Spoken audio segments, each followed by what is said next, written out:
Today's stuff we're going to be learning is Masechet Shevuot. Welcome to our new Masechet. This Masechet will be taking us for the next 48 dapim. Masechet Shevuot is sponsored by Janet Hod with immense gratitude to Hashem and also to Michelle and the Hadran team for all that they do. Okay, Shevuot, first of all, I just want to point out is Shevuot, meaning oaths, and it's not Shavuos, okay, which is upcoming holiday. Okay, it's not that. So that's the first thing to clarify about this Masechet. What is Masechet Shevuot? First of all, I recommend looking at all the different introductions that we have on our website and the Beyond the Daf content. You can see a bunch of different introductions there. The second thing I want to go through is a little bit of introductory, not too much today, but just a little bit, which is Shevuot are oaths. Now, there's all different kinds of oaths, and what is this doing here? And in fact, we're even going to end today's shiur with a question. Really, the Gemara is going to ask, what is it doing here? But before we see the Gemara's answer, I just want to give an overall answer, which is that oaths, which we're going to get to really much later in the Masechet, some of the oaths are oaths that have to do with a court. You make an oath, take an oath in the court for various things, and that seems to be the reason why Masechet Shevuot was put here, and not, let's say, for example, there's certain things about this Masechet that are similar to Nazir and Nidarim, where it's something that you express, I will do something, and in fact, those are the oaths we're going to start with. Those are of a different nature, and right, in general, it seems like these have a little bit of an issue where they belong. Like Nidarim ended up in Nashim, even though it's a bit of a strange placement.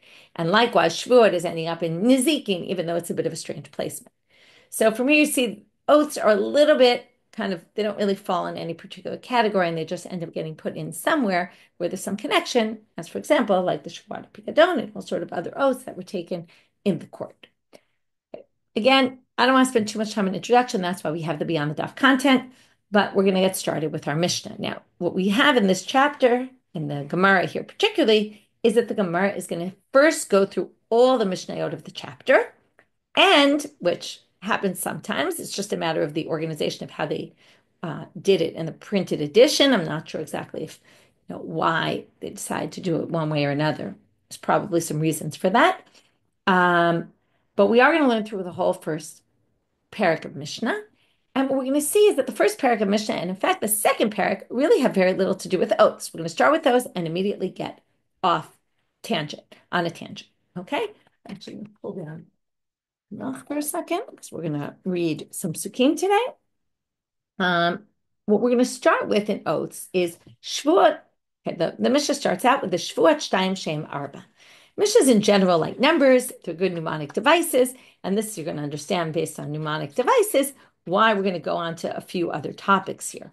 Okay, mainly we're going to get off on someone who goes into the temple when they're impure, or someone who eats sacrificial meat when they're impure, which is a topic we actually covered in Masechet Makod, if you remember, in the list of Elohin and Elokim.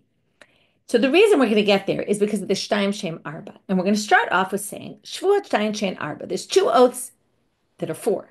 What does it mean there's two oaths that are four? Well, there's two oaths mentioned in the Torah. Even though there's more, we're going to be talking specifically about a Shevuot Bitoy, which is an expression where you say, I will do something or I will not do something.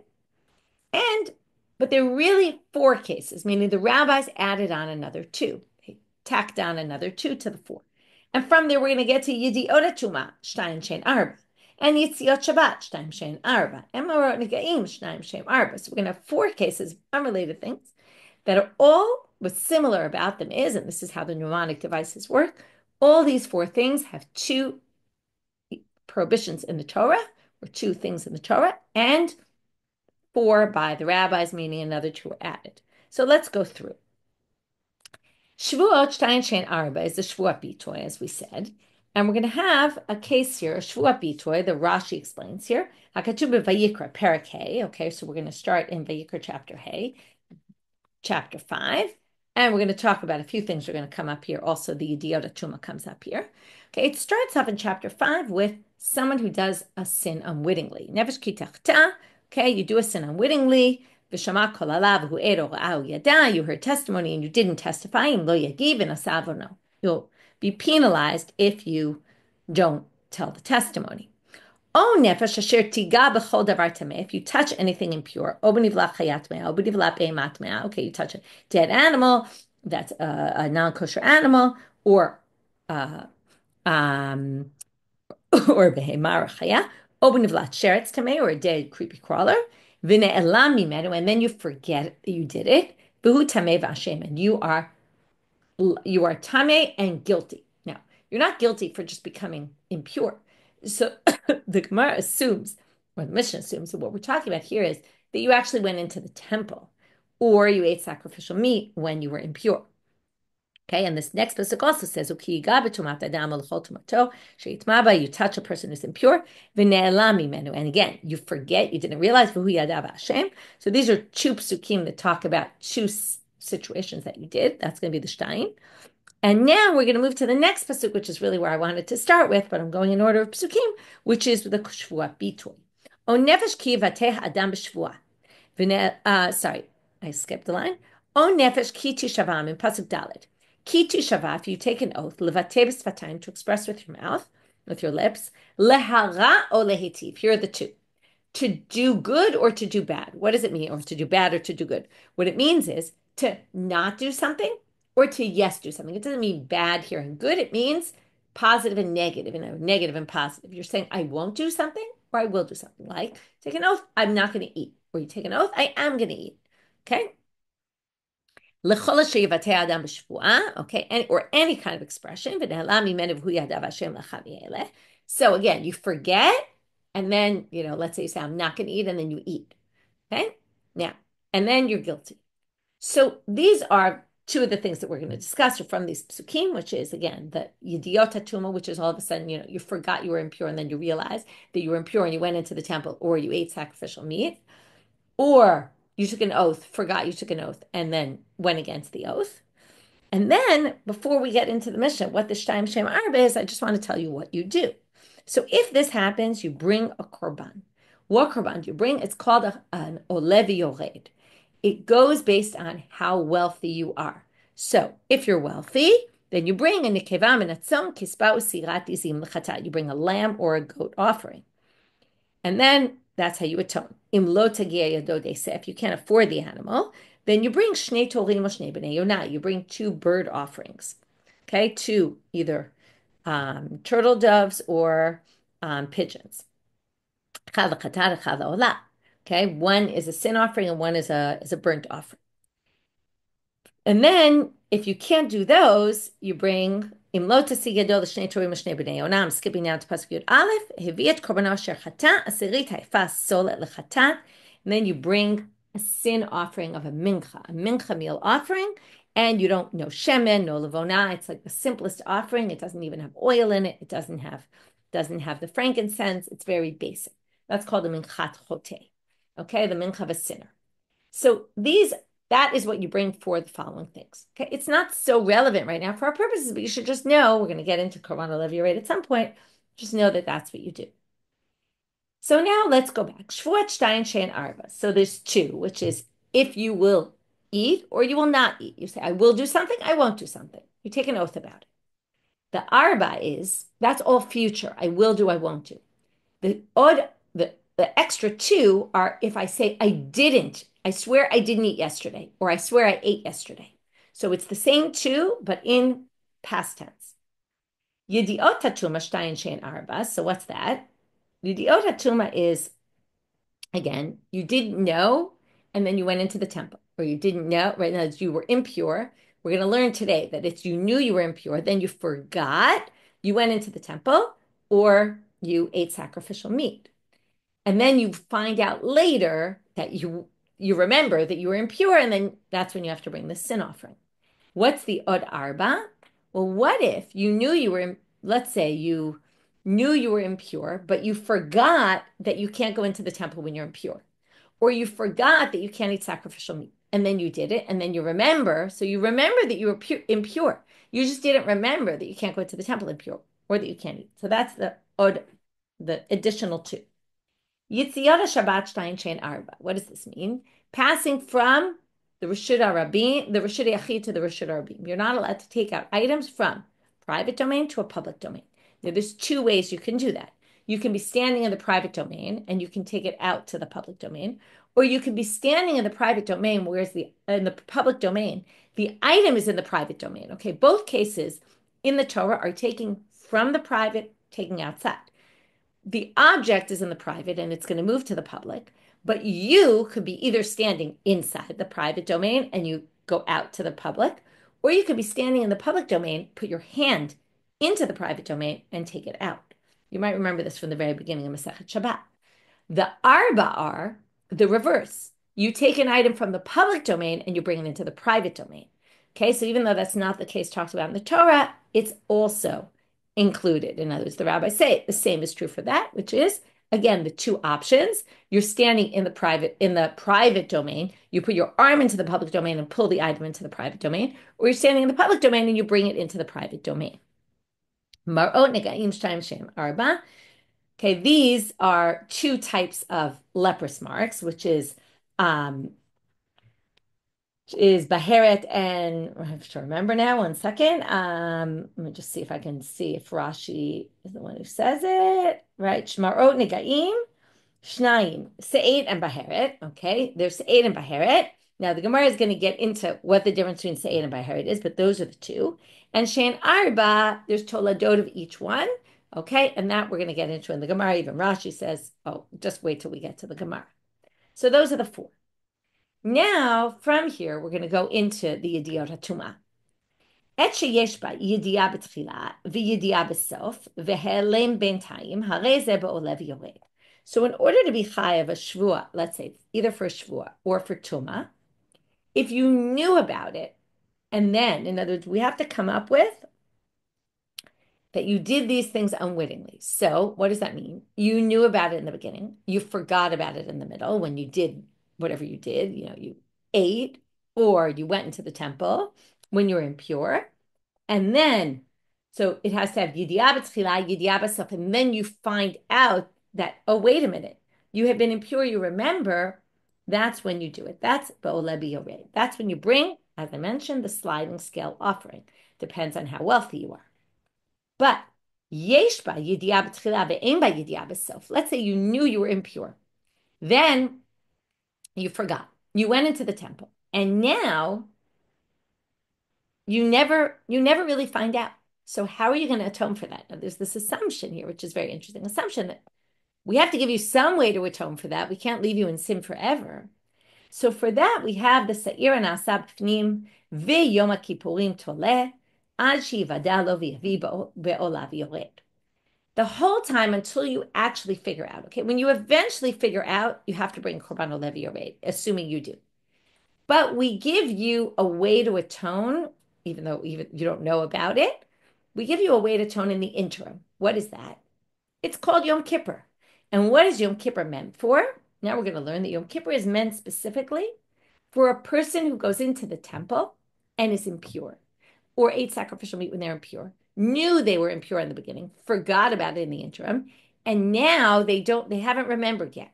So now I want to remind you of the sacrifice in Yom Kippur, and today we're going to go over a bunch of them. There's the two seirim that go on the goral, right? We have the lottery. One gets offered inside, and that's the one that we say in the shul. They sprinkle the blood. That's all of the. It's also the seir, the goat offering, goat that goes inside, and it's also from the par of the Kohen Gadol, which the Kohen Gadol brings a par for his own sins and for the sins of the Kohanim. So the seir that goes inside, and then there's the seir that goes Azazel. So today we're going to learn what all the differences are for these. So the seir that's done inside, seir nasa bifnim, okay, that is for this. Okay, fascinating. The one thing that covers, this big important korban of the seir that we always talk about, the blood sprinkling, this is how central Tumantara was. That one sacrifice is there to atone not for all of our sins. For that we have other ones. That is there to atone for things that we knew about originally, forgot about, sinned, okay, specifically in the mikdash, Tumat mikdash and sacrificial meat, and then haven't remembered yet, haven't figured out that we did a sin. That atones for it, and Yom Kippurim, and the essence of the day of Yom Kippurim atones for it. Okay, that's what we have. Once you find out that you did it, then you have to bring a sacrifice, a personal one. But that covers you until then.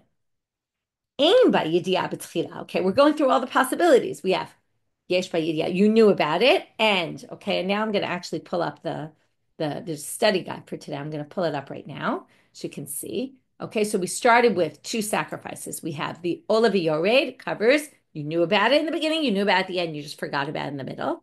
The seir on Yom Kippurim and Yom Kippurim itself covers, you knew about it, but you haven't figured it out yet. If you don't have yidiyah b'tchila, aval yesh b'yidiyah b'sof, you didn't even realize you became tamei. You go into the temple, and then you find out later that you had become tamei before. What do we do for that? Seir anasa b'chutz. I'm sorry. V'yom kippurim mechaper. Okay, so there's two seirim. And Yom Kippur it also says, if you look in Sefer Bamidbar, when it talks about the korbanot that we bring, it says in Bamidbar Kaftet Yud Aleph, Seir izim echad chatat. Okay, now we're going to learn today that they always bring on the holidays, on Rosh Chodesh, a seir izim echad chatat. On Yom Kippur, we also bring a seir izim echad chatat. This is done outside. This isn't done inside in the Kodesh Kodeshim, right, where the blood is sprinkled inside. It's done on the outer Mizbeach. And that, it says in the Pasuk, Milvad chatat kippurim va'olad tamidu min chatav nizkan. That seir izim you bring for chatat is not the one that went inside, which was also a sin offering. It's a different one. It's in addition to the seir of Yom Kippurim, and it's in addition to the korban tamid. That's not so important. So that covers what? There has to be that to sin offering. It must be covering something more. What's it covering? It's also covering things having to do with problems, mistakes we made in the temple with impurity. But it's a case where you didn't even know about it in the beginning and you only found out about it now. Okay, so the seir that's done b'chutz and Yom Kippurim mechapel, also Yom Kippurim is going to work for this. Now, what do we learn? How do we know that it's covering? Now, think about it. It's covering kind of the same category of stuff as the seir that's done inside. Okay, how do we know that? It's just with a minor variation. One had yidiyah in the beginning and one had yidiyah only at the end. So how do we know that? Because when it says in the pasuk, in addition to the chatat kippurim, they say it must not be saying just that this is in addition. It must be saying, well, it's also like it. So al masha zemechaper zemechaper. It must be that they're coming to atone for the same types of things, and that's why they're mentioned together in the pasuk. Ma pnimi emechaper elal davar sheyesh b'yidiyah. They each can only atone for something where there is knowledge. You knew something. Now, one you knew it in the beginning only, and one you knew it only at the end. Okay, but you didn't know at the beginning. Now we're moving on. Okay, what do we have? We have you knew it in the beginning, you knew at the end, you just missed it in the middle, right? No matter what, we have to have a case where you missed it. We have you knew it in the beginning, you didn't know it at the end. You knew it at the end, you didn't know it at the beginning. We covered all those. What's left? What if you don't know? You didn't know you became impure, and then you went into the temple or you ate sacrificial meat, and then you still don't know, okay? You have no idea you did something wrong. So what's going to cover, okay, it's fascinating that there's this assumption that you have to get atonement for this. It's not your fault. So how are we going to atone for this? So thankfully we have a lot of other sacrifices to cover these things. That's why we bring, okay, if you ever paid attention in the davening of Musaf on Rosh Chodesh, on the holidays, we always talk about, in Musaf, we always talk about this seir izim echad l'chatat. You bring this goat offering for a sin offering. Sin for what? Why we bring every single month a sin offering? Why we bring every holiday a sin offering? So the answer is that it's atoning for sins that have to do with coming into the temple or eating sacrificial meat. That, right, that people have no idea that they even did. Okay, that is Divrei Rabbi Yehuda. So according to Rabbi Yehuda, now let's go back. Okay, let's go back the other direction. We'll start from the end.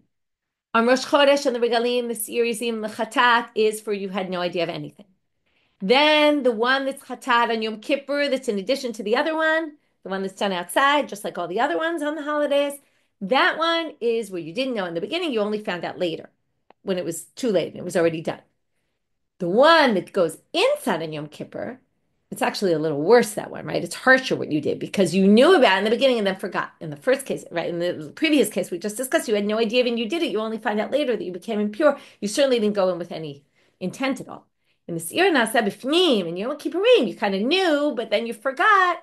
Right? It sounds a little bit like the whole ma code of Rotzach b'shgaga, right? You karov la'onis, karov lamezid. Anyway, for that you need something more, which is the Shiur nasa b'fnim.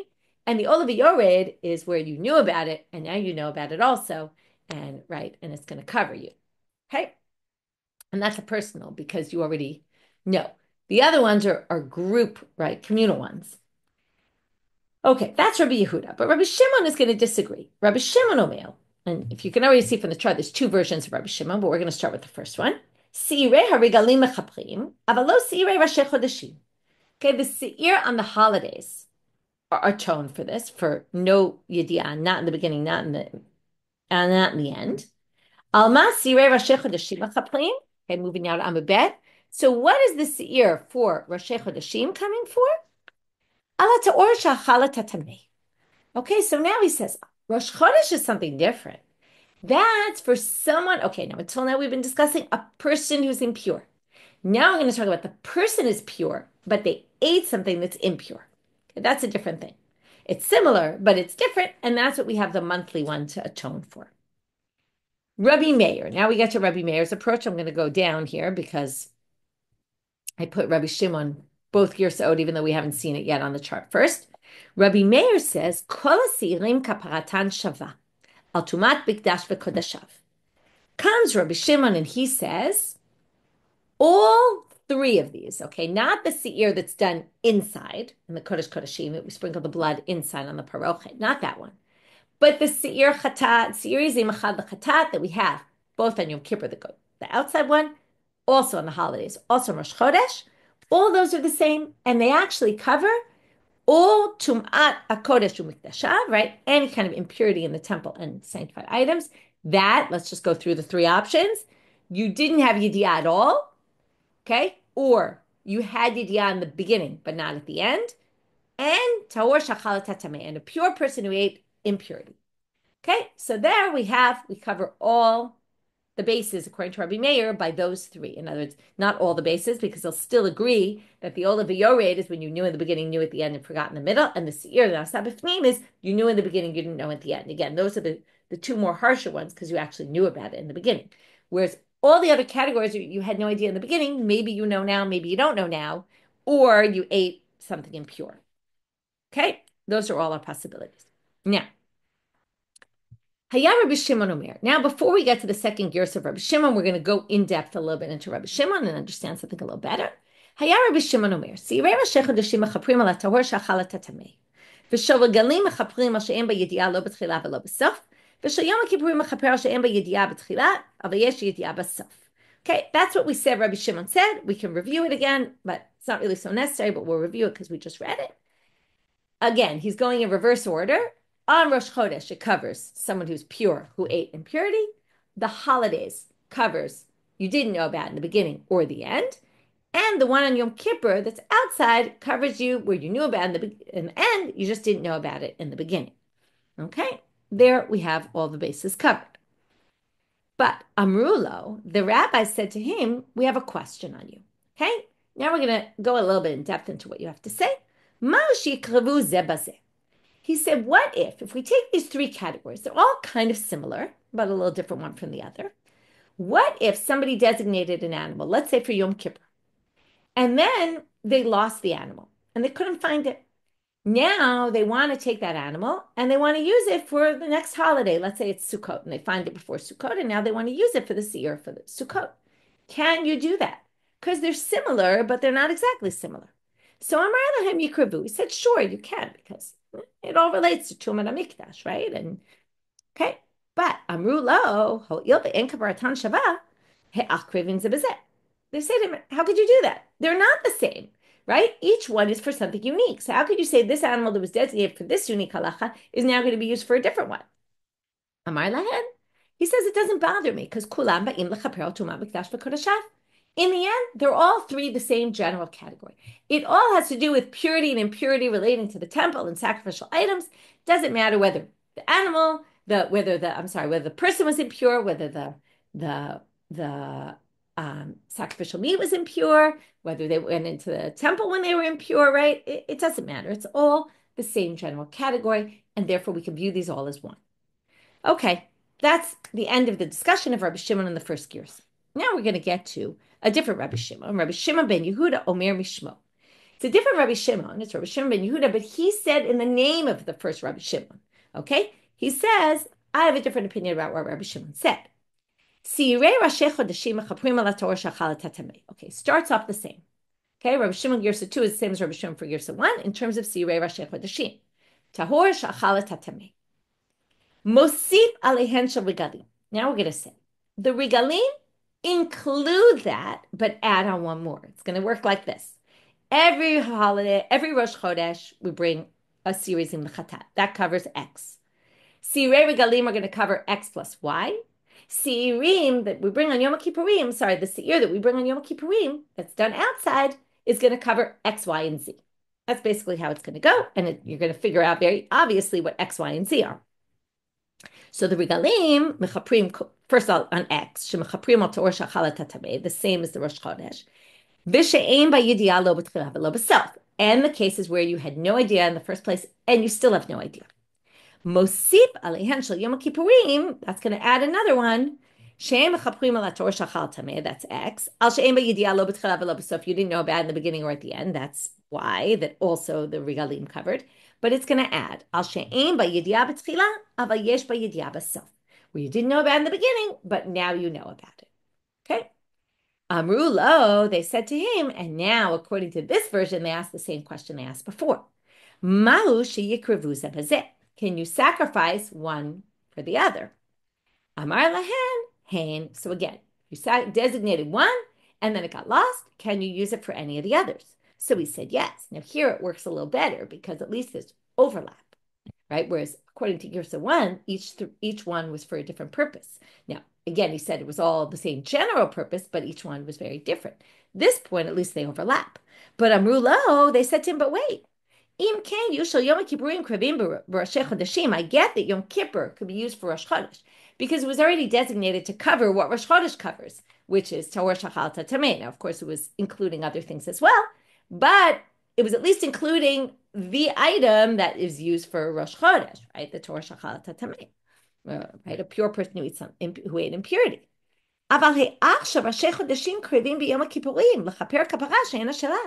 But how could you take an animal that was designated for Rosh Chodesh, which was only going to cover Tahor Shachal Tatamei, and now you're going to use it on Yom Kippur, which is now going to cover other things as well? That doesn't make sense that should work. Amar lahen, again, according to this version, he's going to say the same answer he said before, even though it's going to answer a mildly different question. In the end, it's all the same general category, and that's why it works. Okay? So that covers our big chart here about what each sacrifice is used for and according to whose opinion. Okay, so again, according to Rabbi Yehuda, we have 4 things. Okay, Sirei Regalim covered together the same type, which is you didn't know about it at all, not in the beginning, not at the end. We have the one that's done outside in Yom Kippur is you didn't know in the beginning, but you did know at the end. The one inside on Yom Kippur is you knew, and Yom Kippur itself is you knew about it in the beginning, you didn't know about it later. And the Olav is you knew about it at the beginning, you knew about it at the end, you just didn't know about it in the middle.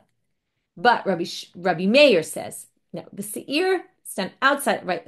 So again, the Olav the Seir, Nasa B'fnim B'Yom Kippur, everyone agrees on that. You can see very easily on the chart. It's what about these other 3? There's a subject of debate. Rabbi Meir says actually all 3 cover all 3, all of the same things, right? Rabbi Yehuda said no. The regalim and Rosh Chodesh covered the same things, but the Seir Nasa B'Yom Kippur doesn't. Then, according to Rabbi Shimon, Girsa 1, each one covers something different. According to Rabbi Shimon, Girsa 2, each one covers, right? The Yom Kippur covers the topics that are covered by the other 2. Regalim covers also what was covered by Rosh Chodesh, and Rosh Chodesh just covers one thing, which is this Tahor Shachal Tatamei. Okay, that's our review.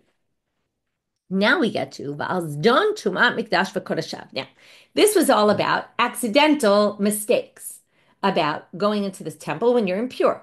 What if you got impure and then you didn't take care of it, and you knew you were impure and you went into the temple anyway, or you ate sacrificial meat? What happens then?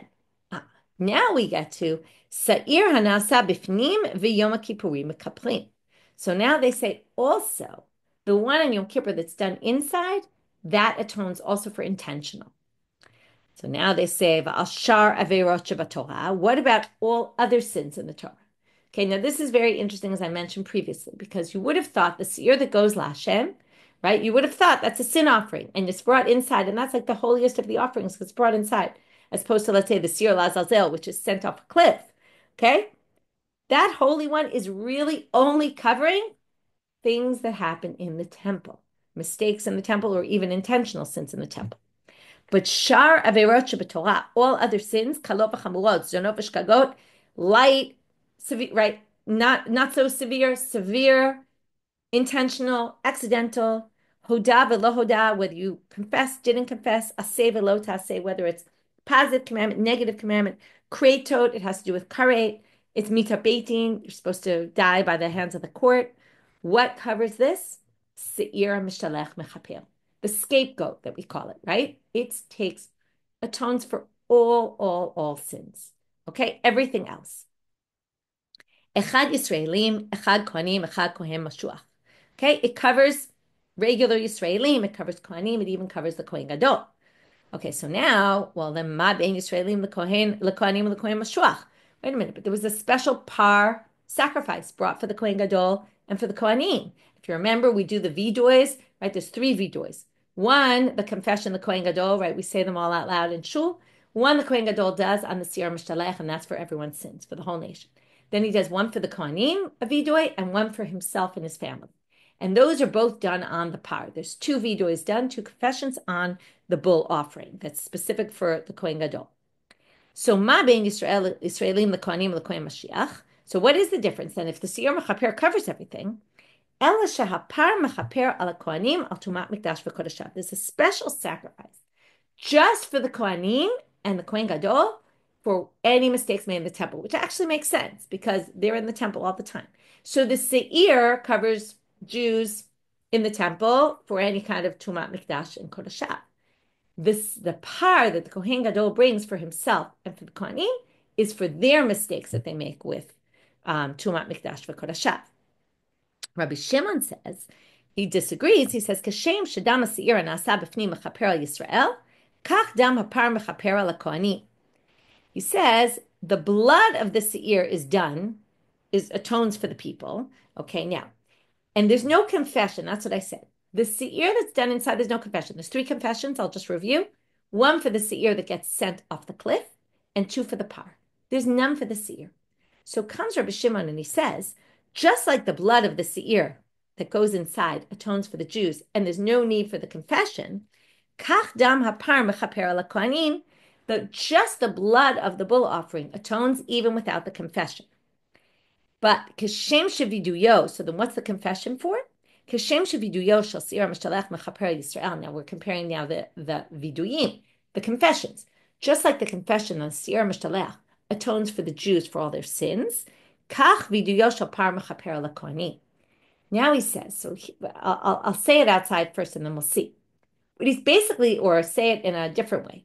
The par has 2 elements to it. One is the sprinkling of the blood and one is the confession. The sprinkling of the blood covers the sins of the Tum'ana Mikdash v'Kodeshav. Okay, that covers that. He agrees with the rabbis, the first position, that the Seir Bifnim covers the Kohanim for Tum'ana Mikdash v'Kodeshav. But what he says is we're going to split that par into 2. There's the sprinkling of the blood, that covers just the Tumat Mikdash and Kodeshav of the Kohanim. And then we have it also covers the Israel, but it also covers the Kohanim, right? I'm sorry, the Seir covers Israel for that issue, and the par, the blood of the par, covers the Kohanim. But the Vidoi covers the Kohanim for all their sins, meaning the Seir Mishtalech doesn't cover the Kohanim. The Seir Mishtalech covers everyone else, not the Kohanim. How did the Kohanim get atonement for all their sins? Not through the Seir Mishtalech, like the first opinion said. No, specifically through the vidoi, the confession that the Kohen does on the par, which there's 2 confessions, one for the Kohanim and one for himself and his family, and that's all done on the par. Okay, so we have these two opinions about what sacrifices of Yom Kippur atone for what. Okay, now we're just going to start the first line of the Gemara, and with that, we're going to finish for today. Michti tanami makot salik. Okay, I just wanted to read this question today, even though we're not going to really deal with it, just because we're on the first page and already. The first question of the Gemara is, wait a minute, we just finished Masechet Makot. Mishna detani Shevuot. How on earth do we get to Shevuot from Makot? And we're going to leave you hanging, and we will talk about this tomorrow, and we'll see what the Gemara has to answer. So what we did today is we started with Shevuot, but we immediately got sidetracked because we said Shevuot Shnayim Shein Arba. From there we got to Yediat Tuma Shnayim Shein Arba, Yitziot Shabbat Shnayim Shein Arba, Maroni Game Shnayim Shein Arba, and then from there we got into all this Yediot Tuma and which sacrifices atone for what, and we saw varying different opinions about what the purpose is of all these sacrifices, which is interesting enough in and of itself that we have all these sacrifices and people don't know exactly what the purpose of all these sacrifices was. There's a debate about it. With that, we'll finish for today. Welcome to Masechet Shevuot. If you're new to Daf, well, get used to it's a different style, a new way of learning, and it takes a little while sometimes to get into the swing of things. But anyway, we're happy to have you here. I hope that you stick with it and enjoy the learning. Wishing everyone a Shabbat Shalom and a Shavuot Tov.